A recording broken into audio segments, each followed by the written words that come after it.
Tolle, siamo con l'azienda Protti, con uno dei titolari e naturalmente vogliamo chiedere 24 ettari di noci.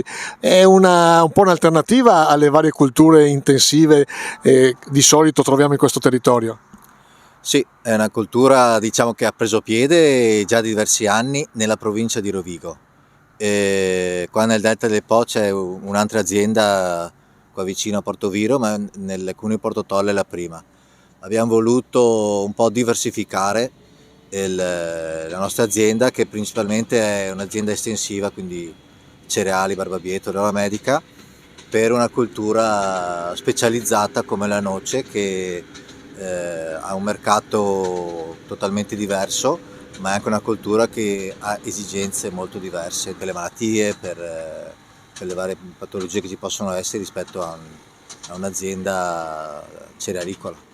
Problemi per quanto riguarda la salinità del terreno. Tra l'altro è una cultura che, questa qua è una cultura tipicamente di zone collinari e anche montane. Qua siamo decisamente in pianura. Che differenza può avere una noce di questo tipo? Questo che vedete è un frutteto specializzato, è proprio fatto a frutteto, quindi c'è l'impianto di irrigazione, possiamo utilizzare la fertiligazione.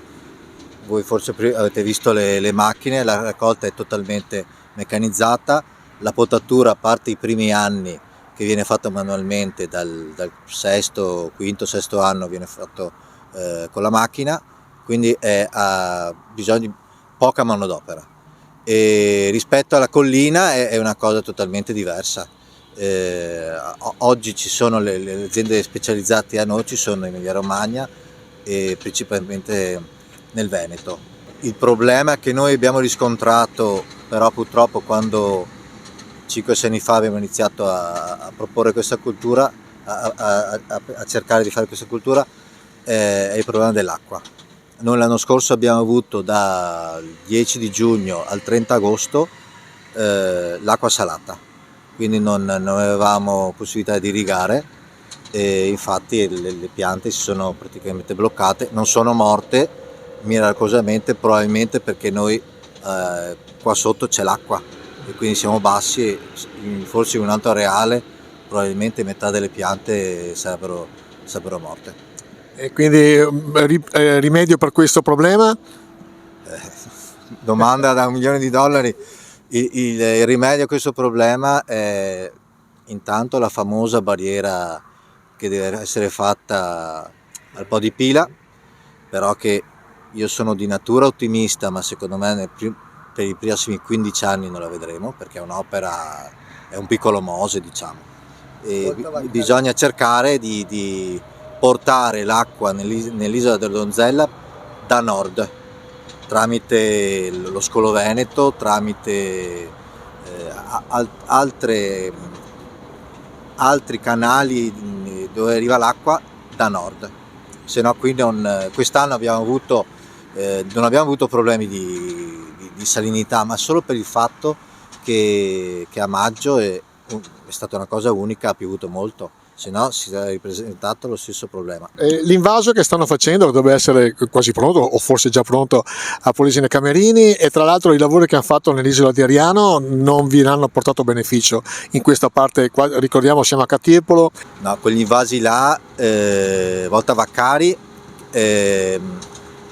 è solo per l'isola di Polesine Camerini, che stanno ultimando i lavori dopo varie vicissitudini e noi non abbiamo beneficio, e idem per l'isola di Ariano non troviamo beneficio. Noi arriviamo l'acqua buona arriva fino al Ponte del Molo, che saranno 3-4 km da qui, oltre non viene portata da nord, quindi arriva sempre, sì, arriva da nord, però quando il Po è basso, i famosi 450 metri cubi a Ponte Lago Scuro, noi abbiamo dei problemi. Proprio in questa azienda qui i problemi ce li abbiamo a 250 metri cubi. L'anno scorso abbiamo avuto settimane sotto i 100. Se buttiamo l'acqua salata bruciamo tutto. Come voi date un prodotto finito oppure dovete poi rivolgervi a altri professionisti per dare il prodotto da banco? Allora, per il momento noi raccogliamo le noci, Poi tramite l'azienda Mazzoccola la portiamo a Torre di Fine, l'azienda La Spiga, che è una delle aziende più grosse di noci, dove lì vengono lavate, essiccate e insacchettate. Una parte verrà insacchettata e aprirò un punto vendita qui in azienda, e una parte verrà venduta ai commercianti. Siamo con l'azienda Mazzocco, con Venarino Mazzocco, un territorio votato all'agricoltura. Quali altri tipi di culture, tra l'altro questa qua è abbastanza alternativa, che altri tipi di culture seguite voi come trasportatori? Barbabietole da zucchero, soia, che ha appena fatto il raccolto adesso con l'azienda Proti, e frumento e grano turco. Caro benzina, caro gasolio, quanto incide per voi trasportatori? Incide notevolmente.